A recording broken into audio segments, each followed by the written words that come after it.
This is what 8 hours of work looks like in 3 minutes. I'm sure most of you know what you're looking at because you either own a Td5 or are working on a Td5, so you'll know that this is a problem.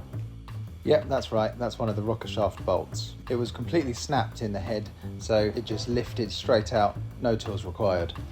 I've undone the rest, taken the rocker shaft out, and I'm going to center punch the stud. I'm going to drill a pilot hole with a left-handed drill bit, and then use something called an easy out, which you can find on the internet for very cheap, and it works wonders. Check this out.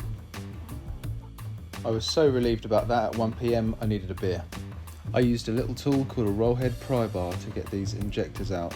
I then cleaned up the hole to make sure it's free from dust and debris. Another weird thing about this engine is that number 1 injector is a blacktop injector and all the rest are green tops. So the blacktop injectors were from the 10p engines, which are the earlier ones, and the green top injectors are for the 15p engines, so the later ones. So I'm swapping it out for a green top one. So while in injectors out, you have to replace these seals. One is an O-ring at the top of the injector shaft, and one is a copper washer at the bottom of the injector. It's very important to lubricate the O-ring and make sure it doesn't roll over when you're installing it. This was a pretty fiddly process. I then desperately needed another beer. It's time to refit the injector. You've got to be super careful when putting it in, and then you have to make sure it seats properly in its hole before installing the injector clamp.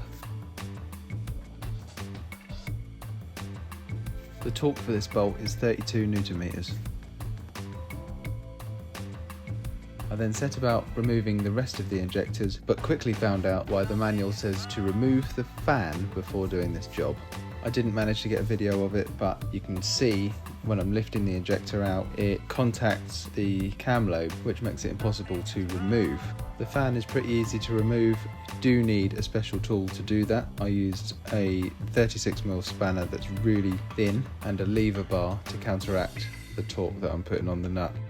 You have to remove the fan to gain access to the crank pulley, which you have to turn to make the cam lobes move position to be able to get the injectors out. I then desperately needed another beer.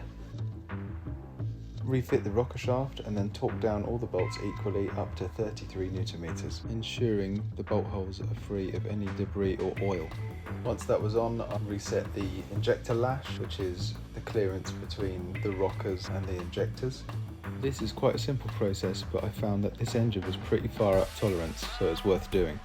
You turn the engine over until the rocker pushes an injector all the way down, which would be at top dead center, and then loosen the adjuster retaining nut and wind the adjuster in until you feel the injector bottoming out. Then just wind it back a full turn and tighten the retaining nut. With the injector loom back in, I turned my attention to the glow plugs. I replaced all 4 glow plugs, which didn't actually put up too much of a fight, they were just quite fiddly, so watch out for that.